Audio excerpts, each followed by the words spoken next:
नमस्कार। शेख हसीना के प्रधानमंत्री पद से इस्तीफे और देश छोड़ने के बाद बांग्लादेश में एक नए राजनीतिक अध्याय की शुरुआत हो रही है। इस परिवर्तन ने देश को एक गंभीर संकट में डाल दिया है, जिसने व्यापक विरोध प्रदर्शन और हिंसा को जन्म दिया है।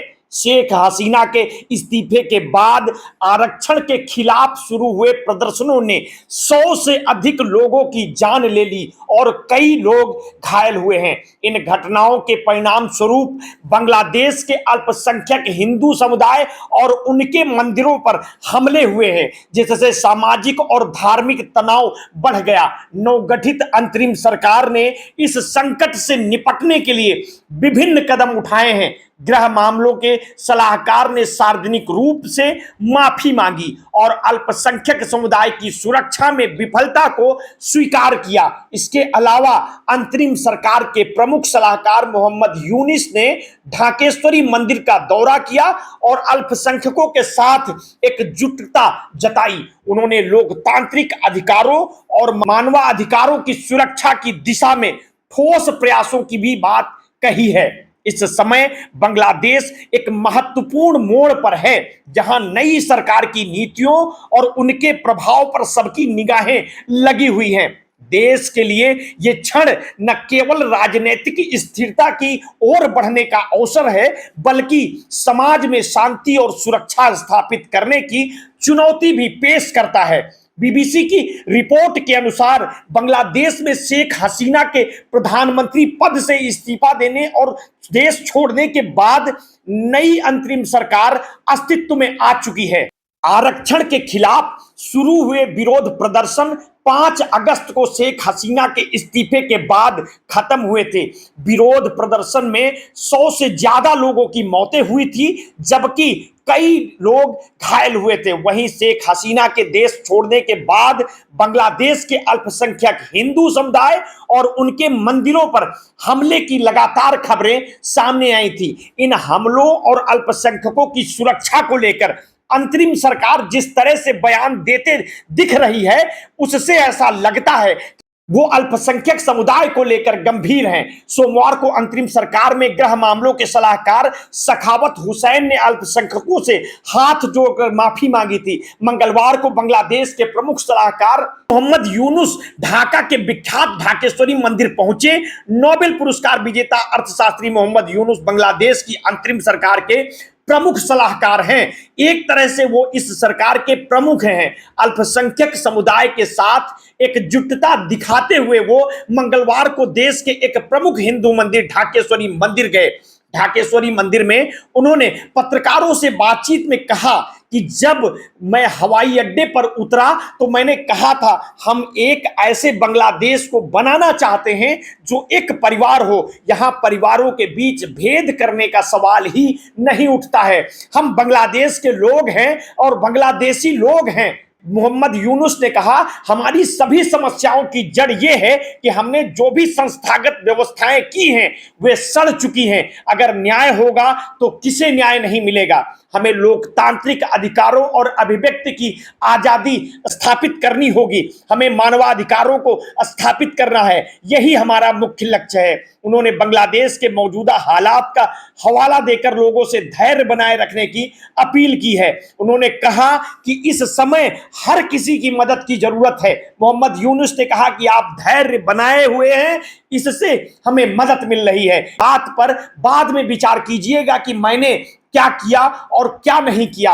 अगर नहीं किया तो बाद में दोष दीजिएगा, अभी नहीं। मोहम्मद यूनुस के मंदिर से लौटने के बाद युवा एकता परिषद ढाका के जनरल सेक्रेटरी विष्णु सूर ने समाचार एजेंसी एएनआई से कहा कि अंतरिम सरकार ने भरोसा दिलाया है कि वो हमारे साथ हैं। विष्णु सूर ने कहा, देखिए ये तो आप लोग जानते हैं कि ढाकेश्वरी मंदिर देश का राष्ट्रीय मंदिर है। उन्होंने हमें ये विश्वास दिलाया है कि सारे देश में जो हिंसा हुई उसकी सच्चाई खोद कर निकाली जाएगी। इसके साथ साथ उन्होंने भरोसा दिया है कि अंतरिम सरकार हमारे साथ है और हम जब चाहें उन्हें बुला सकते हैं। जो कुछ बांग्लादेश में हुआ है उस पर यकीन नहीं होता है।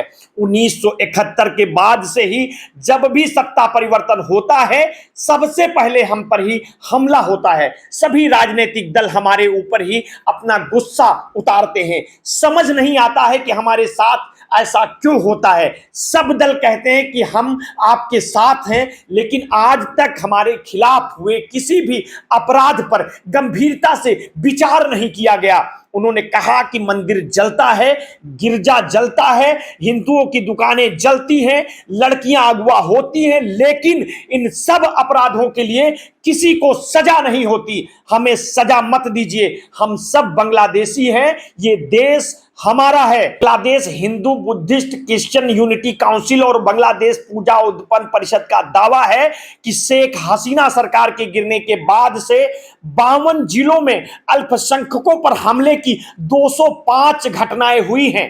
बांग्लादेश में अल्पसंख्यक समुदाय परिषद के महासचिव और मानवाधिकार कार्यकर्ता राणा दास गुप्ता कहते हैं कि हमारे संगठन ने अंतरिम सरकार के प्रमुख मोहम्मद यूनुस को एक आवेदन दिया है। इसकी एक एक प्रति दूसरे सलाहकारों को भी दी गई है। मीडिया को भी हम इस आवेदन की प्रति देना चाहते हैं। हम चाहते हैं कि हमारी जो बैठक हुई है उसमें रखी बातों को निष्पक्ष तरीके से प्रकाशित किया जाए ताकि लोगों की आशा और आस्था दोबारा लौट सके।